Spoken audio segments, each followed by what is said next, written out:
Vivek says he really empathizes with the strikers, but not the union boss. Do you agree with him, or do you think he's wrong? What Vivek is doing is he's literally watching everything I say and he's cut and pasting it. Anything out of this idiot's mouth, no one should believe. You should actually go look at his history. This guy comes from a rich and disgraceful history of being always on the side of the swarm. They literally brought this guy Vivek the snake, this brown-nosed big farmer Brahmin, because they saw this image, this visage of a brown-skinned Indian guy who is truly someone who his entire life has been fighting the swarm and fighting injustice. So they literally created this character literally out of thin air to repeat everything I say, but behind his words, there's nothing. Okay. So it doesn't matter what he says, whether he's saying something that sounds good or doesn't sound good. You just need to go look at the history of this fool. He is part of the swarm. And if anything, this guy should get into a boxing rink with me because there's nothing to debate with this fool, because you can look at his entire history. He was for vax mandates. He was for mask mandates. He created the infrastructure to surveil all of us. His mother, him and his brother literally pushed useless drugs, created data to take companies public based on drugs that they got from a big pharma company, which was actually a failed drug, and then try to push it. Whatever he says, you should recognize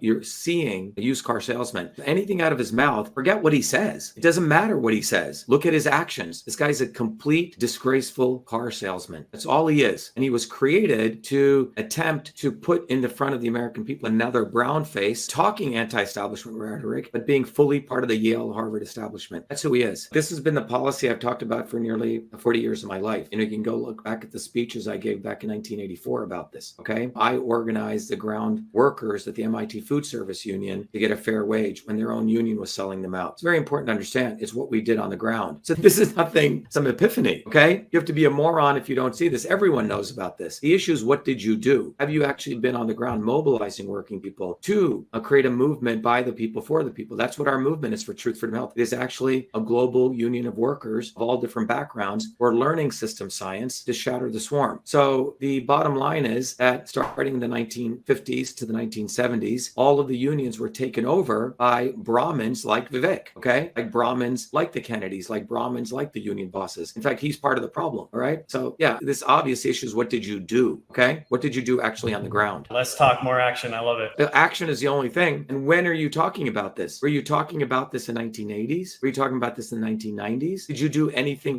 where you were at Yale to helping organize the workers, the custodial workers at Yale? When you were at Harvard as a biology student, when the workers there were organizing? What did you actually do on the ground? That's what needs to be asked. When I was at MIT, I was organizing the students and working people against the MIT administration. There were many worker strikes at Yale and Harvard. I don't think this guy was ever on the side of the working people then. So what did he do? These are just talking points someone told him to say because they've been watching our videos. The real question is, what are we going to do about that crime? Let's focus on the real crime. You say the real crime is all those guys on stage. And that's why the only solution for everyone listening is, you got to go to shivaforpresident.com and get ready to vote for Shiva for president. Get one of these bumper stickers and put it on the back of your car. And when you do that, you're saying a big fuck you. And what you're saying is, I'm going to come after all of you criminals by voting for Dr. Shiva. You see how they phrase these questions? It's an assumption that they're not criminals. Okay. Chris Christie was the attorney general or whatever, the governor of New Jersey, where I grew up in. He's a fucking criminal, right? Who's he? He's a mobster. Look at him. He's a fat fucking mobster, right? By the way, I went to school with him. He used to be the catcher on our baseball team. Put on a lot of weight since then. But regardless of that, all of those people on the stage, Chris, are all criminals. The issue is, what are we going to do to jail them? What are we going to do to prosecute all of them? And why are they even on the debate stage? It's a crime that they use social media and then they have this alliance with government to make our campaign invisible. Is that not a crime? How many civil rights laws does that break? How many election interference laws does that break? So they get away with crime every day. Okay. So we need to really define who's the criminal here. They're the criminals.